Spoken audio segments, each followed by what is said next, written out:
the dark dream has continued on for millennia.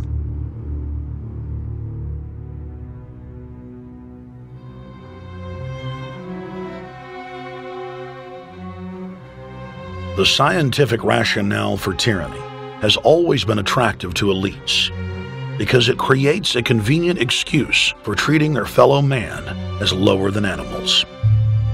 Robert Thomas Malthus, famous for saying that a mass food collapse would be helpful because it would wipe out the poor. His fictional scenario would later be called a Malthusian catastrophe. Malthus is important because his ideas led to the rise of a new scientific field that would dominate the course of human history for the next 200+ years. Charles Darwin, an admirer of the Malthusian catastrophe model, developed the theory of evolution, its chief tenet being the survival of the fittest. With the help of T.H. Huxley, known as Darwin's bulldog for his strong support of Darwin's theories were pushed into wide acceptance among key scientific circles throughout England and then the world. Darwin's cousin, Francis Galton, credited as the father of eugenics, saw an opportunity to advance mankind by taking the reins of Darwin's evolution theory and applied social principles to develop social Darwinism. The families Darwin, Galton, Huxley, and Wedgwood were so obsessed with their new social design theory that they pledged their families would only breed with each other. They falsely predicted that within only a few generations, they would produce supermen. The emerging pseudoscience was only codifying the practice of inbreeding, already popular within elites for millennia. The four families experiment was a disaster. Within only 2 generations of inbreeding, close to 90% of their offspring either died at birth or were seriously mentally or physically handicapped. The moneyed class of the planet, and particularly the royal families of the world, who were already obsessed with breeding and filled with a predatory disdain for the underclass, seized on the new science and began aggressively enforcing its aims worldwide.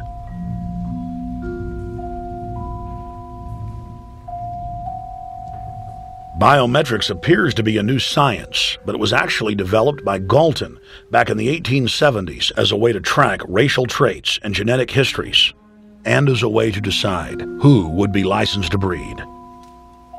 In 1904, the Cold Springs Harbor Research Facility was started in the United States by eugenicist Charles Davenport with the funding of prominent robber barons Carnegie, Rockefeller, and Harriman.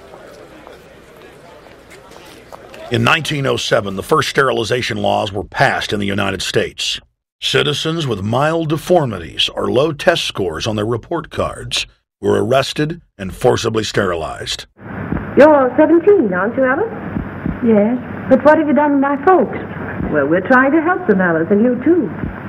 They were taken to the hospital this afternoon. Hospital? Wasn't none of them sick this morning? We thought it necessary to present your family's case to the State Medical Commission. After an examination, they decided there was but one important action to take: to have your entire family sterilized. Why, what's that? I don't know what you're talking about.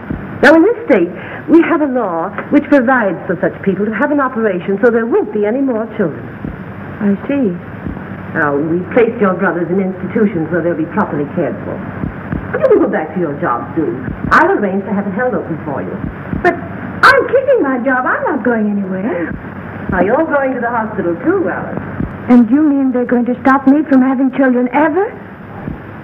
Exactly. I'm all right, I tell you. I won't go to any hospital. We don't want any trouble with you, young woman. If you refuse to go, the officer here will take you by force. In 1910, the U.S. Eugenics Record Office was set up. By then, the British had created the first network of social workers, expressly to serve as spies and enforcers of the eugenics race cult that was rapidly taking control of Western society. The social workers would decide who would have their children taken away, who would be sterilized, and in some cases, who would be quietly murdered.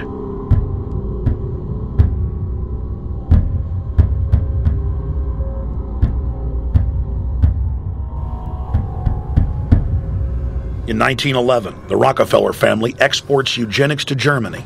by bankrolling the Kaiser Wilhelm Institute, which later would form a central pillar in the Third Reich. At the 1912 International Eugenics Conference in London, eugenics becomes an international craze and gains superstar status. The futurist and best-selling sci-fi author H.G. Wells had studied biology under top eugenicists and was spreading the new faith worldwide.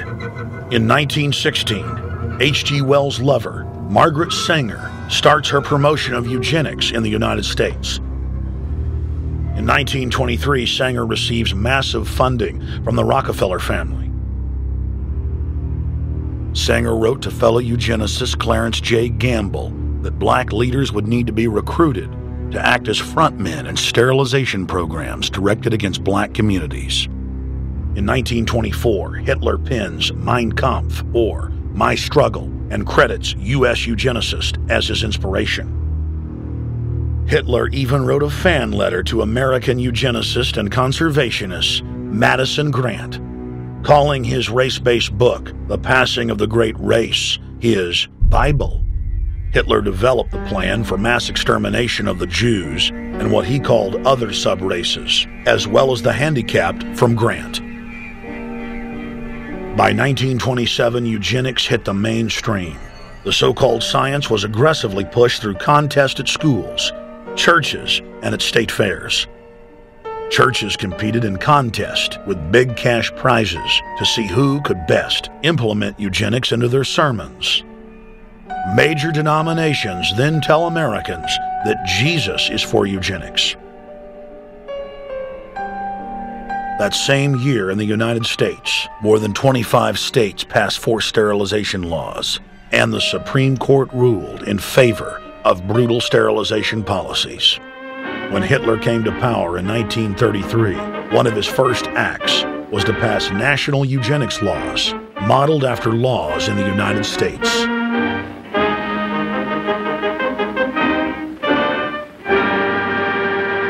The 1934 film Tomorrow's Children brought the eugenics agenda to the silver screen in the United States.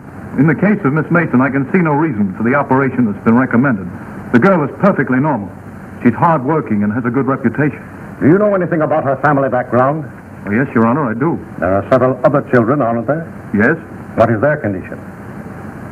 One is a cripple. Two others might be classed as feeble-minded. Isn't the oldest son in jail? Oh, yes, I believe so. And knowing all that, you still contend that this girl should be allowed to bring more people like that into the world? She's sound, Your Honor. She's not anything like the rest. Surely she should be given a chance to work out her own salvation. I can't agree with you, Doctor.